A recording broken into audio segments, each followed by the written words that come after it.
नमस्कार सभी को, मेरा नाम है सुमित और डिसाइफर 23 में आप सभी का स्वागत है।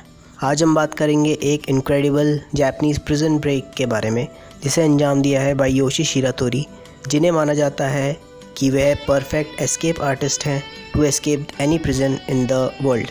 तो स्टोरी शुरू करते हैं। योशी शिरातोरी को डेथ पेनल्टी हुई थी उस क्राइम के लिए जो उसने कमिट भी नहीं किया था। उन्हें जापान के अमोरी प्रिजन में रखा गया था। उन्हें रोज़ वहाँ टॉर्चर किया जाता था। तो उन्होंने डिसाइड करा कि वो प्रिजन को एस्केप करेंगे। तो उन्होंने गार्ड्स के पेट्रोल टाइम को ऑब्ज़र्व करना शुरू कर दिया और देखा कि गार्ड्स 15 मिनट्स के इंटरवल के बीच में आते हैं। इसी बीच उन्होंने एक मेटल वायर लिया जो उन्होंने बाथ हाउस से चुराया था। ये मेटल वायर एक्चुअल में वुड बकेट में लगने वाली मेटल स्ट्रिप्स थी। वो मेटल वायर उन्होंने लॉक में लगाई और थोड़ी मेहनत के बाद खोल दी, पर अभी भी वो जेल के बाहर नहीं आए थे।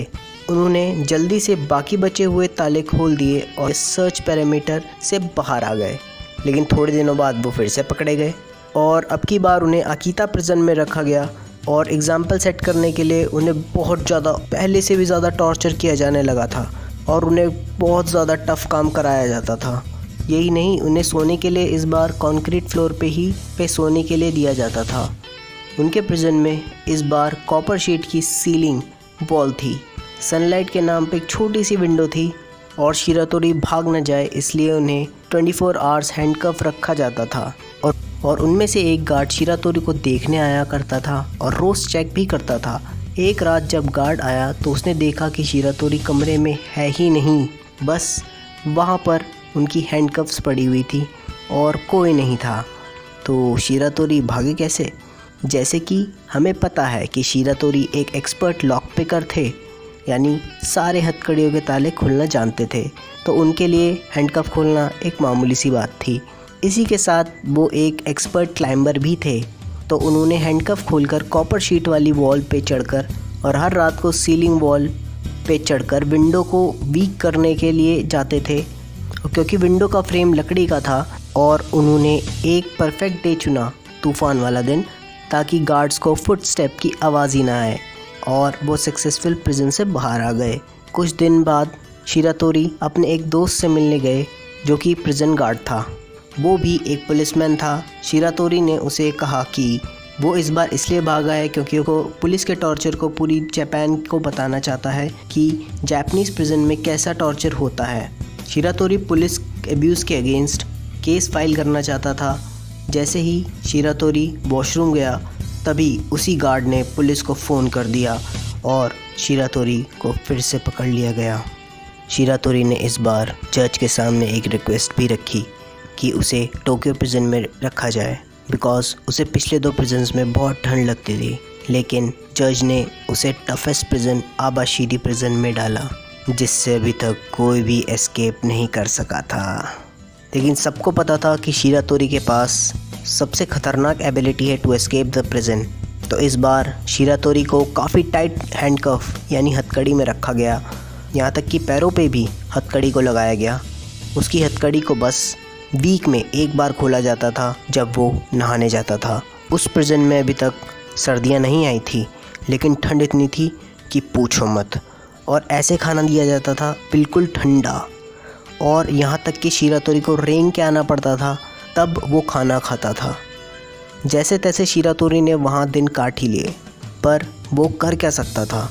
लेकिन तभी एक दिन गार्ड पेपर वर्क कर रहा था तो उसे प्रिजन की छत पे कुछ सुनाई देता है और फिर वो गार्ड शिरातोरी के सेल में आया तो बूम, सेल एम्प्टी था और वहाँ पे कोई भी नहीं था। यस, शिरातोरी ने फिर से एस्केप कर लिया था आबाशिरी अनब्रेकेबल प्रिजन। पर कैसे? जैसे ही शिरातोरी को खाने के लिए दिया जाता था वो अपने खाने में सूप को बचा लिया करते थे और उसे गेट की विंडो पे डाल दिया करते थे, जिससे धीरे धीरे उसके जो स्क्रूज़ हैं वो कोरोड होने लगे और ख़राब हो गए और विंडो अलग हो गई। अब निकला कैसे जाए, इसका भी सॉल्यूशन वो शिरातोरी ने खुद ही निकाल लिया था। खाना कम खाने की वजह से शिरातोरी थोड़ा पतले हो गए थे, यानी स्किनी हो गए थे, जिससे वो आराम से गेट से पास हो गए थे और ऑफिस में जाके एक विंडो से भाग गए और ऐसे शिरातोरी ने एस्केप करा अनब्रेकेबल प्रिजन। और उसके बाद शिरातोरी जाके एक माइन में छुप गए और कुछ साल वहीं रहे और नट और फिशिंग करके सरवाइव किया। 1945 में जब वर्ल्ड वॉर 2 एंड हुआ तो जापान पे एटॉमिक बम का एक्सप्लोजन हुए थे बाय अमेरिका। तो शिरातोरी की इसके बारे में पता नहीं था। जैसे ही वो बाहर आए तो उन्होंने देखा एक न्यू जापान का उदय हुआ है और वो बिल्कुल ही अचंभे में थे और सब कुछ देख के बिल्कुल शॉक हो चुके थे। ऐसे करते करते वो अपने होम टाउन जाने की सोचने लगे। तभी बीच में उन्होंने एक फार्म को देखा और वहाँ से टमाटर खाने लगे। लेकिन वहाँ पे उस फार्म का मालिक आ गया और वो फार्मर शिरातोरी पर अटैक करने लगा। लेकिन अचानक से ही वो फार्मर अपने आप को घायल कर बैठा और उसकी मौत हो गई। शिरातोरी का उस फार्मर की मौत का इल्ज़ाम बिल्कुल शिरातोरी पे ही लगा और वो फिर से जेल में बंद हो गया। तो शिरातोरी को फिर से प्रिजन में भेजा गया और इस बार उसे भेजा गया सपोरा प्रिजन में। लेकिन शिरातोरी को प्रीवियस रिकॉर्ड देखते हुए उन्हें बिल्कुल स्ट्रिक्ट और अपग्रेड प्रिजन में रखा गया, जिससे निकलना बिल्कुल नामुमकिन था। बिकॉज शिरातोरी को 6 गार्ड्स सर्विलियंस में रखते थे। सारी विंडोज़ ऐसी थी जिससे शिरातोरी को अपना सर तो क्या हाथ भी निकालना मुश्किल था। मेटल की दीवार और सीलिंग इतनी मजबूत कि कोई भी चीज़ उसे तोड़ नहीं सकती, सारे स्क्रूज बिल्कुल टाइट। तो इस बार शिरातोरी के लिए निकलना इम्पॉसिबल के करीब ही था। बट शिरातोरी तो शिरातोरी है। लेकिन इस बार शिरातोरी बहुत ज़्यादा मजबूर था और बस सोता ही रहता था। एक दिन वो सो रहा था, तभी गार्ड ने शिरातोरी को बुलाया और कहा, उठो जल्दी।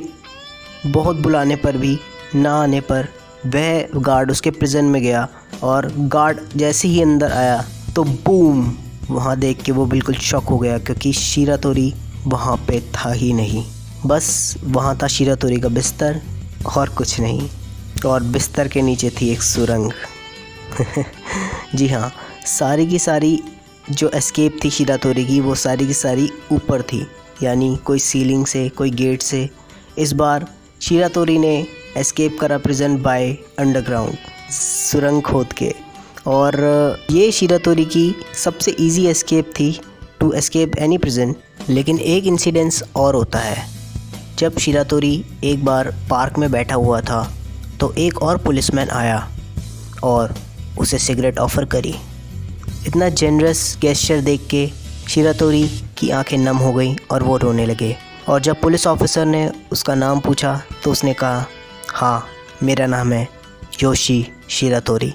और वो इस बार फिर से जेल में जा चुके थे। लेकिन इस बार उनकी बहुत ज़्यादा रिस्पेक्ट की गई और उन्हें एक बहुत ही रिस्पेक्टेड आदमी के तौर पे देखा जाने लगा और उनकी सज़ा बिल्कुल कम हो चुकी थी। और उनको इस बार थोड़े गर्म माहौल में रखा गया और उनकी जो सज़ा थी वो भी काफ़ी कम कर दी गई, जिससे वो एक आइकॉन बन चुके थे जापान के लिए। और उनका जो प्रिजन में हो रहे सारे अत्याचारों के ख़िलाफ़ आवाज़ भी उठाई और उन्हें काफ़ी कम भी करा। तो ये थे हमारे योशी शिरातोरी की एक स्टोरी। तो आपको कैसी लगी बिल्कुल कमेंट्स में बताइए, या आपको अच्छी लगी बुरी लगी प्लीज़ कमेंट्स में बताइए।